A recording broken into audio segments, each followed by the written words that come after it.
le rouleau compresseur des déchirures partisanes est en marche. Les incertitudes, liées à la conduite de la transition, n'entament cependant pas la flambée des candidatures fantaisistes, parfois folkloriques mais certainement par procuration pour la prochaine présidentielle. La débauche d'argent permet de débaucher des cadres politiques, davantage irresponsables car obnubilés moins par la solidité de leurs convictions que par la tentation de la bourse.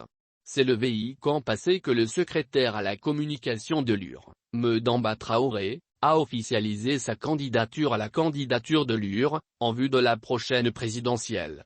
Jusque-là, rien d'extraordinaire qu'un cadre de ce rang au sein d'une formation d'envergure, comme l'UR, ait des ambitions politiques pour postuler à la magistrature suprême. Cependant, d'après plusieurs informations, l'organisation de l'événement aurait semé davantage de divisions qui auraient certainement incité l'avocat et ancien ministre de l'Emploi de la transition de 2012, à insister sur la nécessaire unité au sein du parti. Seydou et Diadier mobilisés pour Madamba et pour cause. Des voix au sein du parti du défunt leader et chef de file de l'opposition, Soumaïla Cissé, se sont élevés pour dénoncer l'immixtion plus que malencontreuse de Seydou Coulibaly, pourtant candidat de l'association Binkan à la prochaine présidentielle, et d'un de ses soutiens financiers, Diadier dit Amadou Sankaré, non moins promoteur du groupe C à la réputation également tout aussi sulfureuse. Ces voix indignées au sein de l'UR dénoncent ainsi une contribution financière assez élevée de Diadier Sankaré, envoyée à certains responsables de structures de l'UR de Caille ainsi que du mouvement Binkan. En effet, c'est la forte mobilisation de l'antenne régionale de Binkan, à travers une importante logistique et selon toute vraisemblance, une contribution financière conséquente, qui a intrigué voire outré les observateurs en particulier les militants de l'UR non acquis à l'initiative de Madamba Traoré, nous rapportent des sources. Mieux, poursuivent ces protestataires, la générosité sonnante et trébuchante de Seydou Coulibaly et de ses soutiens paraît d'autant plus incompréhensible que l'homme, surnommé Monsieur Avenant des marchés publics maliens, est aussi candidat. Visiblement, Seydou Coulibaly est si riche qu'il peut à la fois financer sa propre candidature ainsi que celle d'un certain nombre de candidats potentiels, à l'image de Madamba Traoré, comme l'en accusent les détracteurs de celui-ci. Cette pratique de multiplication des candidatures par procuration a le double avantage de miner profondément l'unité des partis en dispersant leurs voix au détriment de leurs candidats, et d'offrir par ces racolages ce que le candidat de Binkan ne saurait obtenir autrement. Car, bien que censée être implantée au niveau local, l'association paraît jusque-là comme une construction artificielle, ne disposant ni d'un discours porteur de projets cohérents encore moins donc d'une adhésion populaire significative. Binkan peine à se départir de ses allures de ''grain'', composé d'une garde rapprochée dont la seule expertise demeure pour l'heure sa proximité régionale et ses sulfureuses accointances affairistes avec le président directeur général de CIRA, ainsi que les émoluments importants que celui-ci concède. En guise donc de stratégie, le rôle de cette association de soutien à la candidature du président directeur général de CIRA est de déstabiliser les partis politiques. Donc, la candidature de Madamba est factice, concluent ses détracteurs au sein de l'UR. C'est de miner l'unité de son parti avant de vouloir attirer ses partisans vers Seydou Coulibaly et se faire beaucoup d'argent au passage. De bonne guerre, dira-t-on avec raison, le propre du politique est d'affaiblir les potentiels adversaires dans la conquête du pouvoir. Sauf que le président directeur général de CIRA, qui n'est ni porteur de projet encore moins de stratégie de renforcement de l'unité nationale, ne renouvelle même pas la pratique, en ne misant que sur les bas instincts abjects qui ont rendu le peuple orphelin de cadres soucieux de sa destinée. Au centre de cette pratique, dont c'est la flambée financière sur le marché politique, nombre de commentateurs accusent Seydou Coulibaly, le président directeur général de CIRA, d'être le principal promoteur. Au sortir du lancement en demi-teinte de son mouvement à Mopti, nous avions souligné le peu de surface et surtout de background politique du candidat putatif, qu'il compensait par des postures déclamatoires plutôt vides de sens.